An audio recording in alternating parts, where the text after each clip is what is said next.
L'origine du Bisson Track, c'est les établissements L'Hermite dans l'Eure-et-Loire.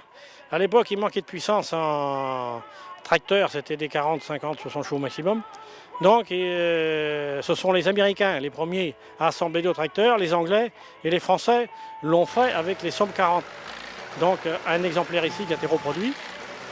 Et c'était pour doubler la puissance, on passait de 45 à 90 chevaux avec un seul chauffeur.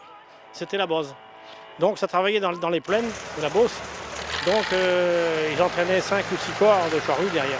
C'est un 4 motrices articulé qui développait une puissance dont aucun tracteur ne disposait à l'époque. C'était la raison pourquoi ça avait été construit.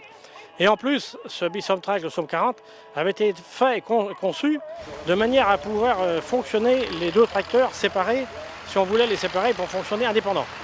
Et quand on avait besoin de la puissance, on les assemblait. Il fallait à peu près 2 heures pour séparer celui de l'arrière à l'avant et une demi-journée l'autre.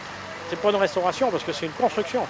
Car disons, ces deux tracteurs que j'ai récupérés en pas très bon état, que j'ai restauré d'abord les tracteurs, que j'ai assemblés ensuite pour reconstruire ce qui a existé dans les années 60 et construit par les établissements L'Hermite à la base d'une seule photo de l'époque. On a pris du retard un peu sur tous les points, sur le sablage, parce que disons, moi je suis obligé de le sabler à l'extérieur d'un bâtiment. J'ai pas les locaux adaptés pour le sablage. Et vu cette année, les conditions météorologiques n'ont pas été favorables pour le sabler à l'extérieur. Ça a pris donc du temps. Et donc, c'était fait un peu à la va-vite, disons, au dernier moment. Mais c'est bâclé quand même. J'ai réussi à faire ça à peu près dans le temps et correctement.